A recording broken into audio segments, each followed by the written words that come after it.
Generations Ahead, friends. I'm Kayla, one of the registered dietitian nutritionists at San Antonio Regional Hospital. It's not too late to get your colorectal fit kit. Today we're going to be making one of my favorites, basil, pesto.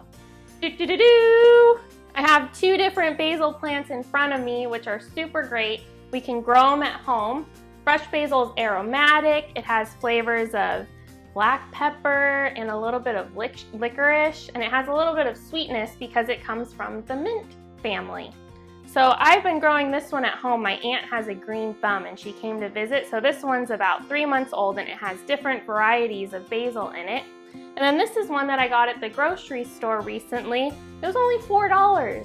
So you could get one of these little packages at the grocery store. This is $3 and one this size is $5.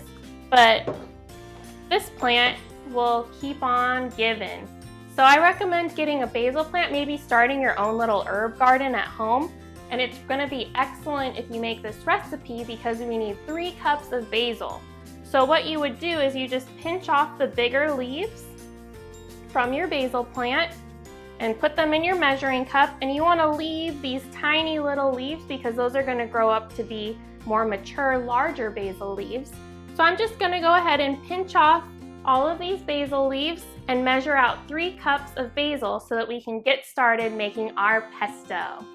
Okay, so I pinched all of the little basil leaves off of our plant, and look at our plant. It has just the little basil leaves left over, and those are gonna give us, it'll tell us when it's time to make pesto again in a few weeks. And so I kind of semi-firmly pack in the basil. And so we're gonna put in 3 cups of basil. And I'm kind of just semi-smashing it in. And there's 2 and 3. We'll put those in. It smells really fragrant, really good. Oh, that one wants to go back on the tree. And then we're also gonna be putting spinach in. So that's a little bit of a change from a regular pesto recipe. The spinach is going to add some more leafy greens, some good phytonutrients in there. If you didn't have enough basil from your plant, you could go ahead and make up the difference with a little bit more spinach. So that's another option. So we've got our greens in the food processor. You could also use a blender if you don't have a food processor. Traditionally, they actually use a mortar and pestle. So if you have patience and you have one, go for it. So next we're gonna add in our garlic. We're gonna put in 4 cloves of garlic. And I kind of just like to give them just a little smash in half, cut them in half before putting them in, kind of getting it started. We'll add that into our food processor. And then next we're going to add in our walnuts. A traditional pesto recipe actually uses pine nuts, but pine nuts are super expensive. They're like $20 a pound plus, whereas our walnuts were only $8 a pound, and we're only using a 1/4 cup. So if you have pine nuts in your fancy, go for it. Walnuts work well. You could also use cashews or macadamia nuts. It's gonna add a little bit of creaminess to our pesto. So that's in the pot. Next, we're gonna add in nutritional yeast. So I know this is probably a new ingredient for a lot of you. It's a vegetarian food and it's actually deactivated yeast, and it has a lot of vitamins, minerals, and nutrients, most notably vitamin B12, which a lot of vegans are low in. And this is gonna add in like a cheesy, nutty flavor, similar to what Parmesan cheese would give to a regular pesto recipe. If you don't have any nutritional yeast, you can go ahead and use Parmesan cheese if you like. I got this one from the bulk section at Sprouts. It also comes in a container like this at Trader Joe's, and they also sell this one in the grocery store as well. Okay, so we're gonna add in 2 tablespoons of our nutritional yeast. It's gonna add a lot of good flavor. 1 and 2. And next we're gonna add in some olive oil. So you wanna make sure that you use an olive oil that you like the taste of, and probably don't pick one that's too strong. You want more of a mild olive oil here. I'm gonna put in 3 tablespoons. If you're watching your fat or something, then you could go ahead and use water or a little bit of veggie broth. would also work, but I think that olive oil is a nice heart-healthy fat and it's gonna help to keep you full longer. So go ahead and add a little bit of olive oil. We did 3 tablespoons there. And next we're gonna add in some lemon. Lemon's gonna add a little bit, it's gonna brighten it up, add a little bit of citrus. I like to squeeze my lemon before I cut into it to get all of those little guys popping so it's nice and juicy. And the good thing about adding in the lemon is that it's also going to help prevent our pesto from turning brown. So you can add as much or as little lemon as you like. When I was testing the recipe, I found that about half of a lemon was really good. That's probably about a tablespoon or so, but again, you can always add a little bit more or modify the recipe next time you make it for your own taste buds. So we've got half a lemon in there. And next we're gonna add in a little bit of salt and pepper just to add a little extra boost of flavor. We're gonna do half a teaspoon of salt.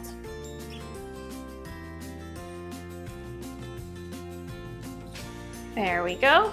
And a 1/4 teaspoon of pepper. In we go. And we have all of our ingredients into our food processor, and we're gonna blend away.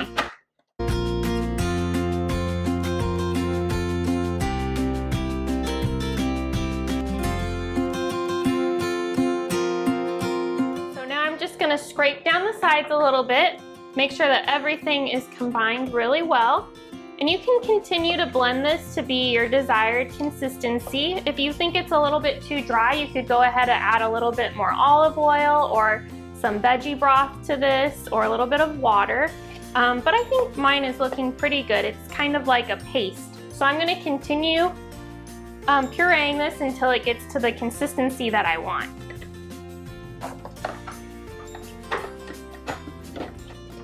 I packed my basil pretty tight when I was making it, so it's more like a paste. So I added a little bit more olive oil to thin it out a little, and I've been pureeing for about 1 minute. I'm just gonna give this a quick pulse. I think it's gonna be ready. Okay, so it looks great. I'm gonna go ahead and scrape down the bowl. I like how there's a little bit of texture left in there. Shows that it's homemade. And I'm going to put it into a little container for storage. And this stores really well in the refrigerator for maybe 4 or 5 days. Or what I like to do is I like to put it into an ice cube tray. And that way when you're wanting to maybe have pasta for yourself or top some chicken breasts or add a little bit of extra flavor to your eggs, you can just pop out one ice cube of your pesto and add a little bit of extra flavor and nutrition to one of your meals. So here's our pesto, looking lovely. And I'm just gonna smooth it out. And now we have our beautiful pesto, and to just make sure that this doesn't turn brown and to keep it from drying out, we're gonna add just a light layer of olive oil on top of our pesto.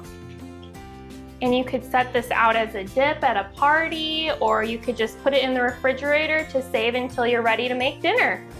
Okay, so our pesto is ready. I thought I'd show you just one of my favorite ways to use pesto, and it's making pasta.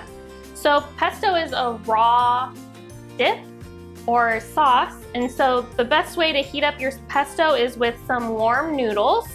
And so I just have some whole wheat pasta here. I like the spiral shape of these because it allows the sauce to kind of sink in and hold on to it. So with our warm pasta, and I'm gonna put the entire recipe of our pesto here. Makes about a cup of pesto when we make our recipe. And I like to add in some mixed vegetables. This is actually a frozen veggie 4. There's 4 different kinds of vegetables. There's carrots, peas, there's corn, and some green beans. And so another choice of pasta that you could try, there's one called banza. It's made out of garbanzo beans. There's pastas with garbanzo beans and lentils. Those add a lot of extra protein and fiber. That's what I like to use at home sometimes when I'm not adding in any other kind of protein to my dish. And so we've got some whole wheat pasta today, which is gonna add a lot of extra fiber. And we have our pesto in, and now this is a frozen bag of mixed vegetables. I just thawed it out in my refrigerator. And sometimes what I do is after the pasta is cooked, I'll pour this into the pot so that it can kind of warm up while my pasta is draining. And then I'm gonna add this in. I like to put the entire bag because we have our pesto, which has all of that delicious basil and spinach, 4 cups. Awesome. And then we've got a bag of mixed vegetables that we're adding in. So this is gonna be a veggie packed dish. So I'm gonna stir this all together, and then I'm going to put it on a nice platter, and then we'll do a taste test. Our pasta turned out beautiful. Look at that vibrant green color. I'm just adding a few tomatoes in to garnish. I cut some of these cherry tomatoes in half to add a little pop of color.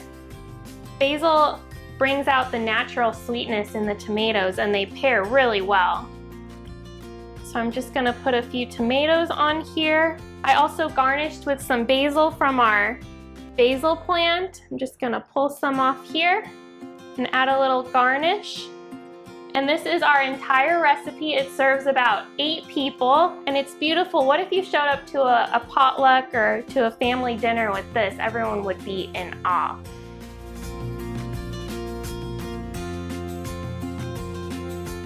Isn't it lovely? I think I'll take a taste.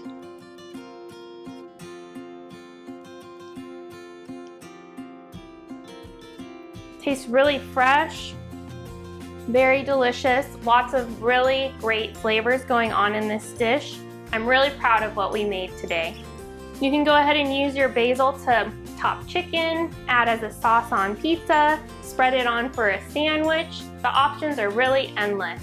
I'm so happy that you could join me today to make pesto. Remember, be gentle with yourself. See you next time.